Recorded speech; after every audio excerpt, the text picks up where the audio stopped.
Hi friends, আজ চলে এসেছি একদম কম খরচে, কম যত্নে, কম কেয়ারে আর একদম ছোট জায়গার মধ্যে কিভাবে বাগান করবেন।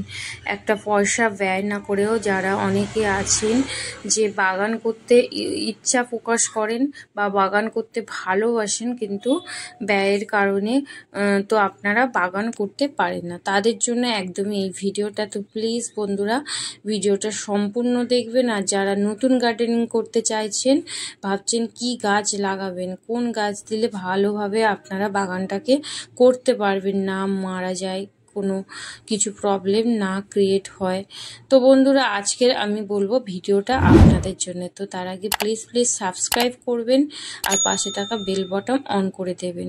বন্ধুরা, সংসারে হাজার কাজের ফাঁকে যখন আমরা এই ভিডিওগুলো করি, তো আপনাদের একটা লাইক, একটা কমেন্ট আমাদের ভিডিও করার আনন্দটাকে অনেকটা বাড়িয়ে দেয়।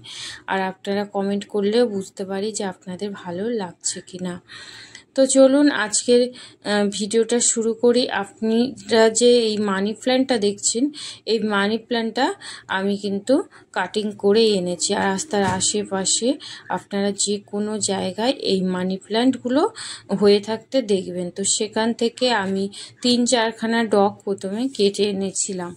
বাগান করার ইচ্ছাটা আজকের না, অনেক দিন ধরেই আমি বাগান করার ইচ্ছাটা ছিল। আমি প্রথম ভাড়া বাড়িতে থাকতাম, সেখানে 2-4খানা করে টব লাগাতাম উইন্ডোতে, যেখানে আমার বারান্দার যেখানে জায়গা পেতাম আমি এরকম দড়ি বেঁধে ঝুলিয়ে গাছ লাগাতাম। তো গাছগুলো বেশ পুরানো আমার। এই মানি প্ল্যান্টটা 4-5 বছর আগে যতবার এরকম বড় হয়ে যায় আমি সমস্তটাই শীতের টাইমে কেটে দিই শেষে। তারপরে এরকম ছোট্ট ঝুপালা হয়ে বুশি হয়ে আমার এখানে সুন্দর একটা লুক ক্রিয়েট হয়। তো আপনারাও যদি এইরকমভাবে বাগান করতে চান, তো রাস্তার আশেপাশে থেকে 3-4খানা ডগ এনে আপনারা কাঁচের বোতলে, কাঁচের গ্লাসে বা যে কোল্ড ড্রিঙ্কস বিভিন্ন বোতল হয় প্লাস্টিকের, তো সেই বোতলের মধ্যে মাটি বা জল দিয়ে এই গাছ লাগাতে পারেন। এরিকা পাম্পও পার্কের বিভিন্ন জায়গায়, স্টেশনের বিভিন্ন জায়গায় এই গাছ হয়। তো এইরকমই একটা যে চারাটা দেখছেন ছোট্ট, তো সাইড থেকে যদি আপনারা এরকম একটা ছোট্ট চারা নিয়ে আসতে পারেন, তো সেটা থেকেও আপনাদের এই এরিকা পাম্প একটা নতুন গাছ রেডি হয়ে যাবে। এরিকা পাম্প খুব সুন্দরভাবে এয়ার পিউরিফায়ার করে, আপনাদের ঘরের মধ্যে দূষিত বাতাসকে টানে। তো এরিকা পাম্প একদমই মানে পারফেক্ট আপনাদের হাউস বা ইনডোরে রাখার জন্যে। আর সিঙ্গোনিয়ামটাও তো আমি রাস্তা দিয়ে এনেছিলাম, এটা আমি রথের মেলায় গিয়ে সেখান থেকে সাইডে গাছটা হয়ে থাকতে দেখেছিলাম, তো সেখান থেকে এনেছি।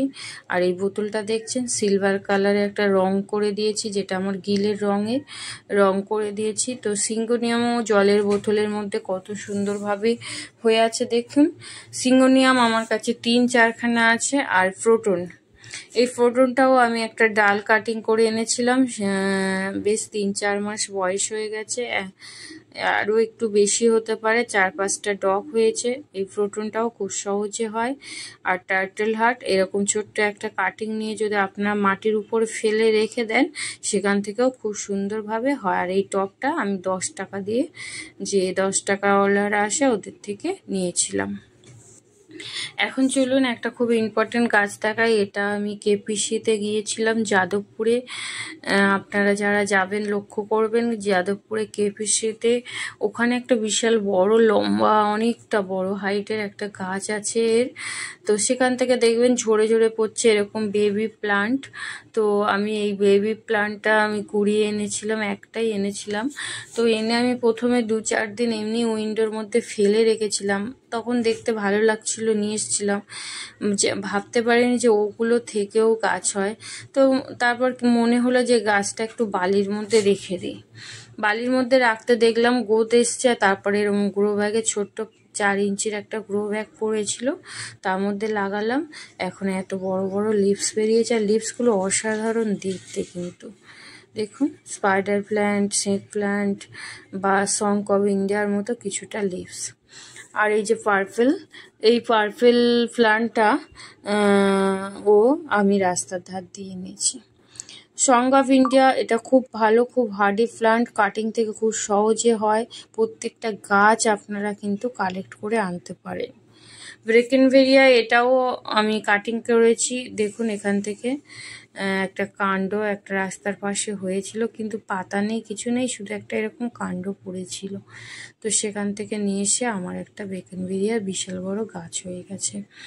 স্পাইডার প্ল্যান্ট, স্নেক প্ল্যান্ট, প্রত্যেকটা গাছ কিন্তু একটুখানি ছোট্ট শাখার বা এর পাতার লিভস টুকরো করে আপনারা যদি বাগানে টবের মধ্যে বসিয়ে দেন, তো সেখান থেকেও গাছ হবে। আর প্রত্যেকটা গাছ কিন্তু বালিতেও হবে, মাটিতেও হবে, জলেতেও হবে।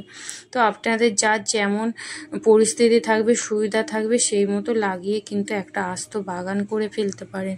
বাগান করতে গেলে যে সবসময় গাছ কিনে আনতে হবে, ভালো ভালো টব কিনে আনতে হবে, এরকম না। তো আজকের মতো এটুকু, বাই, টাটা।